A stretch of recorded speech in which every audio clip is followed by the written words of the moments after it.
Okay, I really wanted to get this video in before midnight because of the women's something or another they're pushing on YouTube. And I've been sitting on two video ideas for a while, and the combination one has also been something I've been sitting on, but I've had a lot on my plate. Hence why I've been actually doing more crazy shit in my sleep. Um, well, actually, I had it sort of under control, but I'll explain later. Anyway, in some time zones, it's not midnight yet, and it's still close enough. So, I have been wanting to do one on REM sleep disorder, and then I saw this episode on Forensic Files on the Scott Falater case, where he killed his wife and tried to use the sleepwalking defense. I'm not really sure how I feel about it. Like, some of these Forensic Files ones make me wonder if they're actually just saying, oh, forensic evidence made it possible. I don't know that I agree with the prosecution on this case. I don't know that I believe that Scott was innocent either, but I think that the prosecution was awful in this specific incident. Almost everything they said was wrong. Granted, what Scott said didn't add up either, from my personal experience. So basically, there was a neighbor that witnessed it, and so that's why the cops came, and he said that, there were still four people there, and he said, I'm not saying I didn't kill her, I just have no recollection. I would literally be going, what are you talking about? Like, I would be denying it, even if I was sleepwalking. Like, I know I sleepwalk. And I would still be denying it because I don't know what I do in my sleep, and I have no recollection, not alone enough to be like, I would think that was something I could never do. So I'd be vehemently denying it, even though I'm a known sleepwalker, much more to his case, where his only prior thing was called in by a family member saying he was violent when he was a teenager.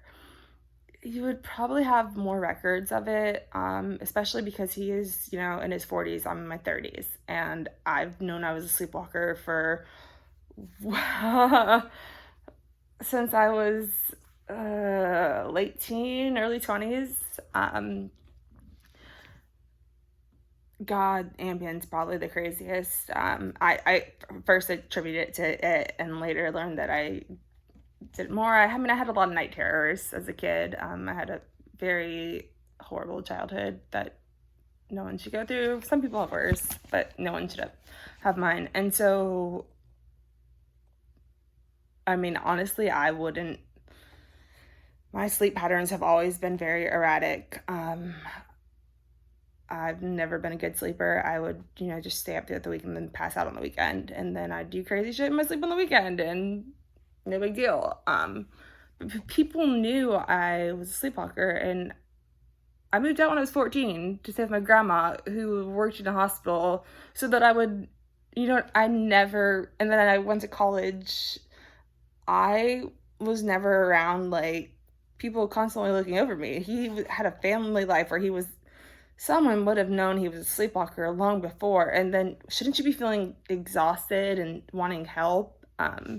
So that part of it, to me, makes me not believe him, but it has nothing to do with the prosecution or the defense. The defense, in my opinion, presents a much better actual case. It's Scott's describing of the incident that makes me not believe him.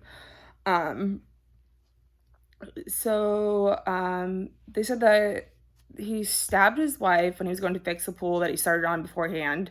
And, he went to bed still thinking about needing to fix it, which is normal. Like, when I go to bed thinking about what I want or need to do, it comes out in my mind. I have an ex of mine that told me that I used to tell him everything we were going to do the next day, and then I'd want to do it, and I'd have no recollection. And he's like, and he didn't tell me about this till, like, a while later. And then I'm like, did we, one day I was like, I'm going to buy a Wii, and I want this game and that game, and we're going to go to these, like, properties, and we're going to get this done and that done. And I just laid out the whole day. Like, I did other things too. But, so I do believe that you go to bed with things on your mind. Like, if I'm hungry and I go to bed, I'm eating no matter what. And, during the same time span, We had a cat, Josie, or his cat. I mean, whatever. It was ours at the time, I guess, but it was his before. So I don't really, And I quit my job at Hooters because the management changed and stuff and whatever. Long story. I was young. This was 2008. So I wanted to walk out. I was like, how would you feel if I walked out? So walked out. I went, helped him with some properties, enough to cover my portion of the bills, and then I'd, have fun at the beach. I really did like doing the installs and punching the cables down. I was pretty good at it. That in the late hours. I'm very nocturnal. So anyway, we would eat out when we would eat. And so, we ate at this weird time. So I was still kind of hungry. We didn't have any food in the house except for a can of apparently creamy peanut butter. I don't even know how I knew it was there. So I guess I wake up hungry and I go looking for food, and all of this there is a can of creamy peanut butter. I hate creamy peanut butter. I don't even like plain peanut butter. I'll eat peanut butter in something else, maybe if it's crunchy or grit it differently, but straight peanut butter, oh, the texture, it's so So I open up a can of peanut butter, apparently, try to eat it. I don't really know. So I go to bed with peanut butter all over my face because I tried to eat it and I failed miserably. And then I apparently pet the cat or something. I don't know. So the next day, Andy tells me about the situation. And he's like, I woke up this morning and I guess you decided to eat peanut butter. And I was like, no, I hate peanut butter. He's like, yeah. Well, I woke up and the cat was covered in peanut butter and I look at you and your hand, and I was like, Josie, what the? And then I look at your hand and your face and you're covered in peanut butter. And apparently I decided to try to eat. I was hungry and I pet the cat. He had to clean up the cat. It was covered in peanut butter, poor thing, because I was petting her. In my sleep, which is, again, why this prosecution really sucks. The fact that they won is disgusting, even though this guy's probably guilty. It shows how stupid the general public is as far as listening to actual facts, because based on actual facts, the defense should have won, as far as how it was presented in this episode anyway. But I feel like in my gut of how he describes it as a sleepwalker that he's probably guilty. But I definitely don't agree with anything the prosecution had to say. They are pretty idiotic, if you ask me, including on their knowledge of it as a sleepwalker. So anyway, apparently when he wiped my face while I was sleeping, I was like, Sammy, sleeping. He's like, baby, you have peanut butter on your face. I'm like, no, I hate peanut butter. He's like, I know. And I just rolled over and went back to bed. Because I thought it was disturbing me. It's too strange. Let me see. Oh yeah, also, well, I'll get back into that later, because I want to talk more about this case. I've known someone that was violent during sleepwalking episodes, so I think that it's possible to kill someone in your sleep. I mean, if people do it drunk, I don't really know if you have that thought somewhere in the back of your mind or not, but I do think it's possible. I mean, I literally look like a battered woman from all the stupid shit that I do in my sleep. So there's one type of medication that's known to be effective towards treating REM sleep disorder, which I'll get into later. And I have been taking it, but they were supposed to call it in Friday, and I was driving all day, so I couldn't get the proper refill after my dosage had to be increased. So I slept, walked, and stuff all weekend. So I have some interesting new marks and stuff. I have a lot of bruises. One morning I woke up and I felt my back and I was like, oh, I think I got a pimple there. And then I was like, oh, it's not popping. I was like, oh, well, I guess I got bit by a spider. I might need to call my pest control company. And then I looked in the mirror later and it was 2 gigantic bruises on my back. And I'm like, what did I do? what? I have no idea. Okay, so this Dr. Rosalind Cartwright, she said that with sleepwalking patients, they have hypersynchronous delta waves, which is a sign of neurological immaturity.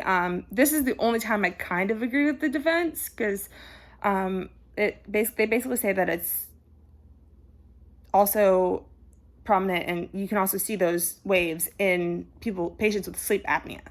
I don't have any signs of sleep apnea, which is why they're not going to, but they still have to test me for it before they do the final case of REM sleep disorder, or the final study to officially 100% confirm it. I'm on medication for it now because my psychiatrist is amazing.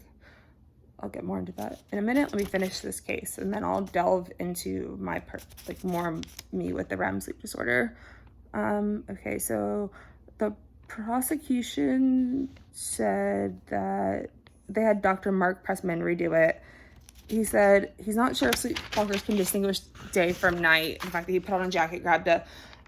True, but if he did that before he went to bed, I would do it because I just done all of that. It's an automatic process. Like if it's a colder time of year and I'm putting on a jacket before I go outside every time, that's automatic. That's not, I live in Florida, so sometimes it's hot during the day, cold at night. I don't know. I just usually put a jacket on. I'm not always cold. It's if you just did it right before bed, you're gonna do it the exact same way and not think, my God, I found peanut butter. Then him quieting the dog meant he knew he was there. That's so not true. Again, pet my cat. Okay, so this is stress and sleep deprivation are major contributors to sleepwalking. That is so true. That was Rosalind Cartwright's type. That was the defense side, which I definitely agree with that. It does occur more. I noticed it occurred more in grad school, and then since then, I've had spurts, but since I've got more and more stress lately, it's gotten really bad. My God, I got into my ex's cell phone when we were together, and I called her friend, and I was like, and he was like, you called me last night from Andy's phone. And I was like, how? I don't even know the password. Like, I know more stuff when I'm asleep because I'm not as confident. So when my guard is down, I remember things that I can't remember. So I actually remember more when I'm sleepwalking. As far as my coordination, it's not good at first, so. That's why I don't really, again, agree with the prosecution, but I don't know.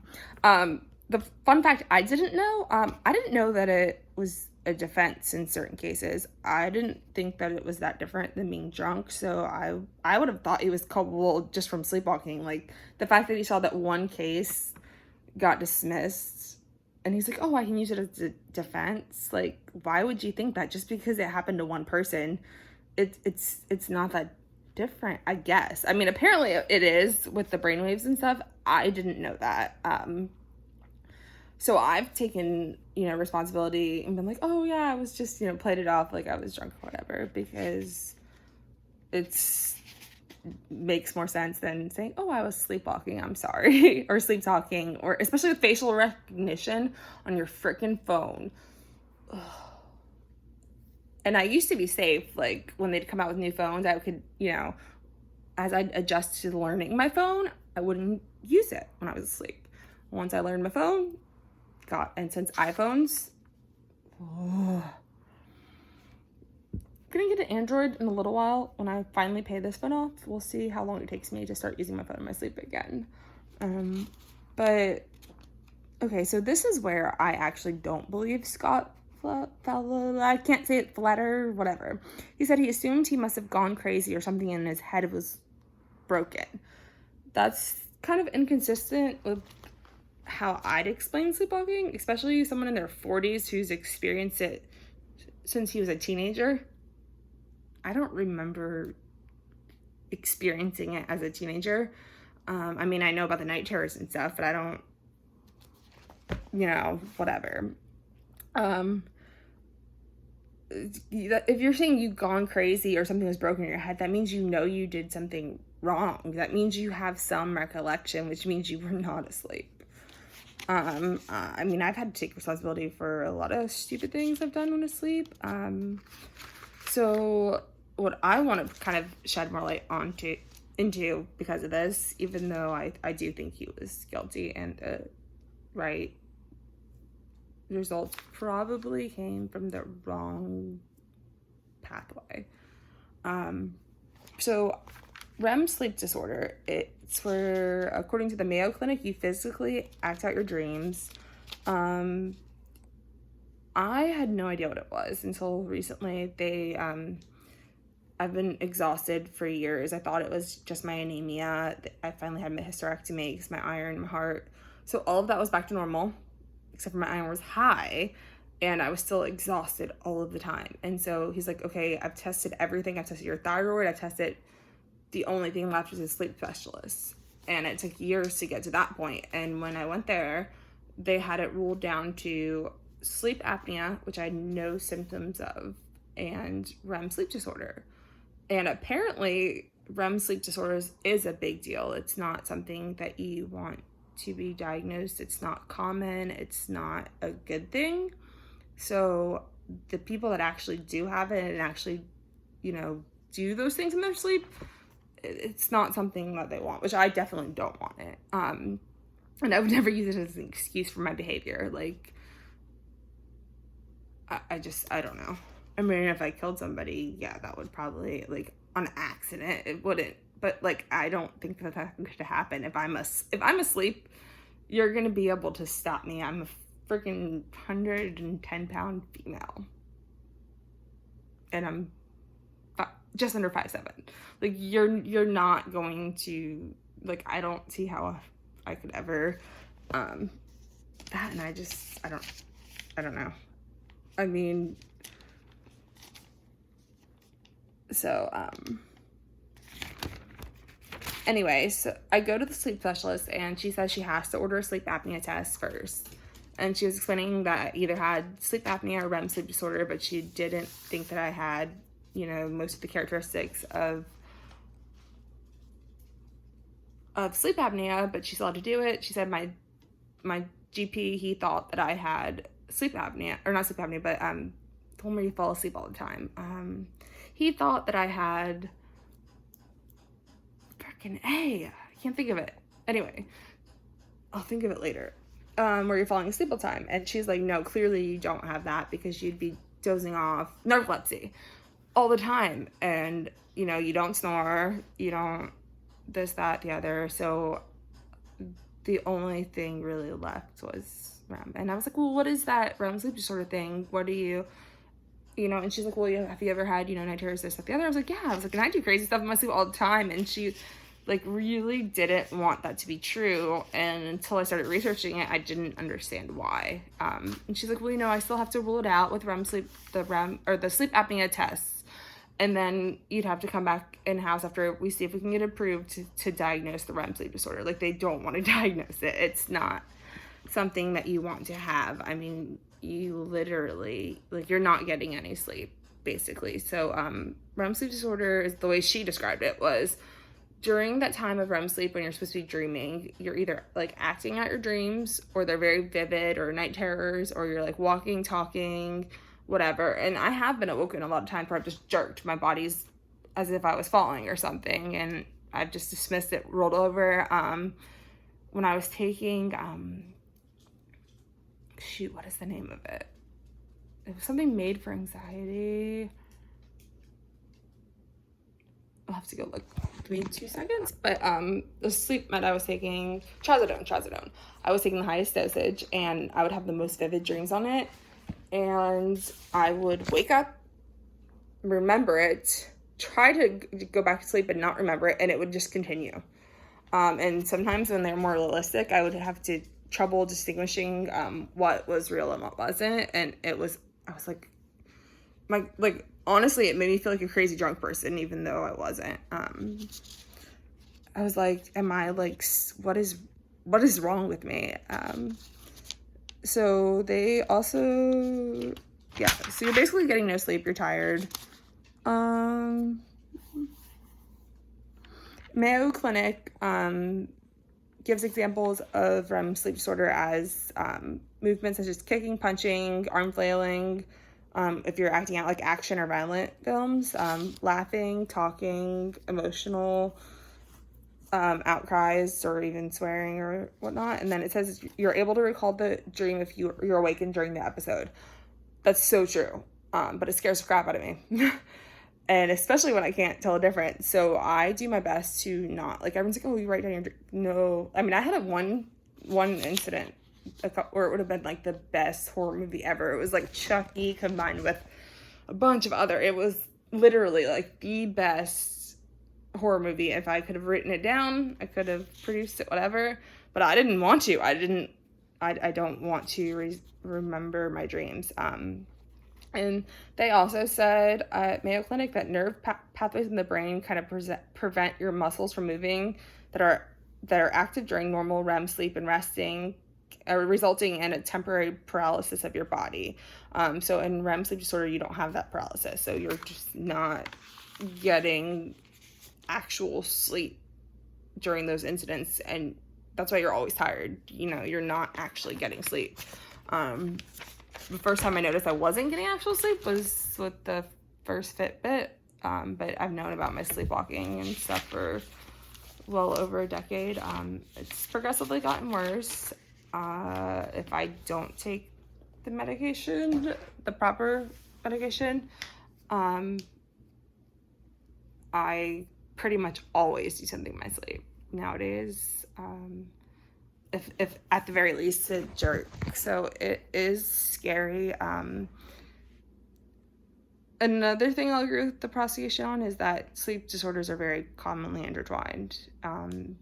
He may have had like sleep apnea, but I don't think he was sleepwalking in that instance. I just wouldn't have described it and started to take culpability. Like when I was told about that I would make plans in my sleep and do this, that, and the other, and I'm still just like, wait, so what did I plan? I was like, really? I do that? And then the next day I did it again. I was like, did I plan it out yesterday? And, you know, once I became more aware of it, I was like, but he's like, yeah, you did.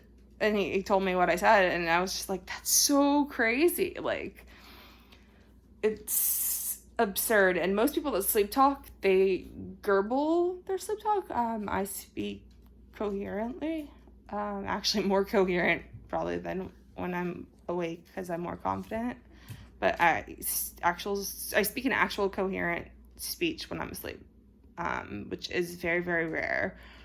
I don't know if Scott was talking to anybody or not, but I'd assume if his wife tried to wake him up, she would have tried to talk to him. So the fact that he didn't respond to that makes me also think that he probably just killed her, premeditated, to act as if he's asleep and can't. You can hear external. Actually, when they're saying you can't hear auditory when you're sleepwalking, that's not true, because I definitely heard and responded. It's probably less common, but you can hear external stimuli. Not maybe all of it, but if someone's talking directly to you, I've responded. My friends have even told me I've responded. They're like, oh, you know, you just sit up in bed and you're talking to me, and I look at you and I realize that you're asleep. And, you know, they've learned I just don't. It's crazy to me that it is actually a problem, and people are A, abusing it, and then B, being misinformed about it because of the people that are abusing it.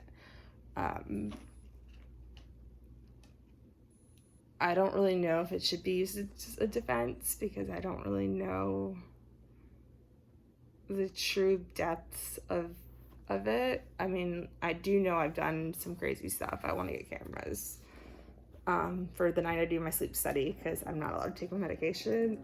Or she said to still take something, but I can't take the medication that I have that cures, or not cures, but puts like whatever with the REM sleep disorder where I actually get REM sleep. So I can't take it that night. So I need someone to come like film me or something, because that is going to be hilarious or scary or whatever. Anyway, sorry this was such a long random tangent. It's just been something on my mind. It was supposed to be multiple videos that I've meant to post for a while.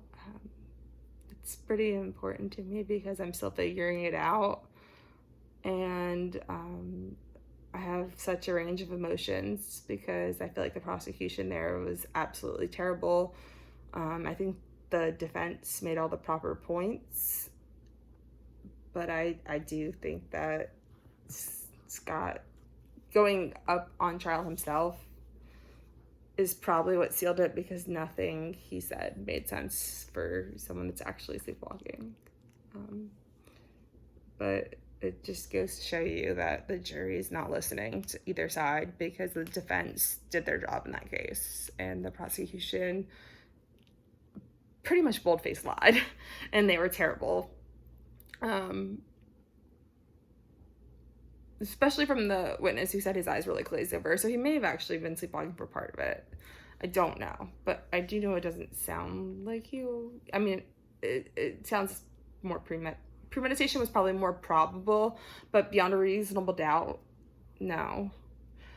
And if I had to go based on just the facts and ignore my personal gut from how he's describing sleepwalking and how he described it and how he's still like, oh, I feel, I could have done it, I don't remember, blah, blah.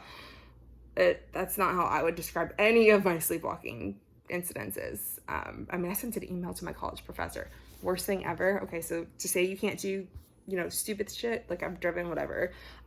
I was sleeping on a top loft. The lofts, my first year of grad school. And I brought it from college. I loved it. So I had to climb down this bookshelf staircasing that was against the wall on my freaking loft that touched the ceiling practically. And I would eat random stuff and I'd find Reese's wrappers and stuff. I sent my professor that I really didn't like. For some reason, she didn't like me. I don't know if it was because I was 20 and whatever, but I definitely got the vibe that she could not stand me. And she was just picking on me.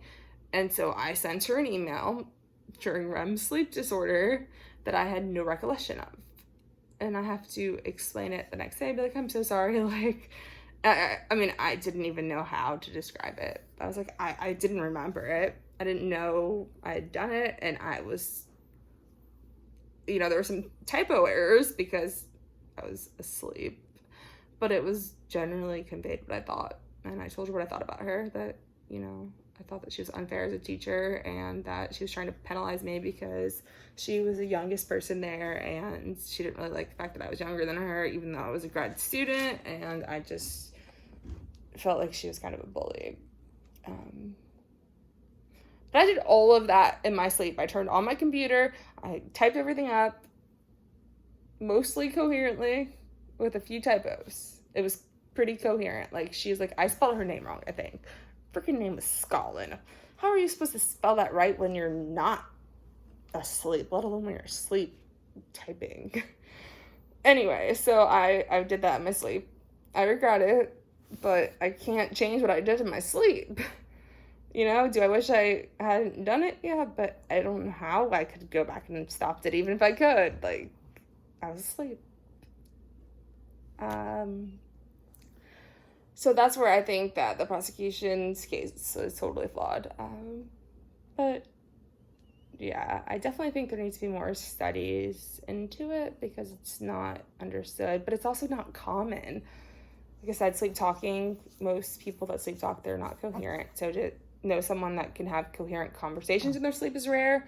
To know someone that walks and does things in their sleep, like texting and emailing and calling people in their sleep, that's rarer. But to some people those are complex behaviors, but to others they're not. And so it's not cut and dry like they're making it out to be.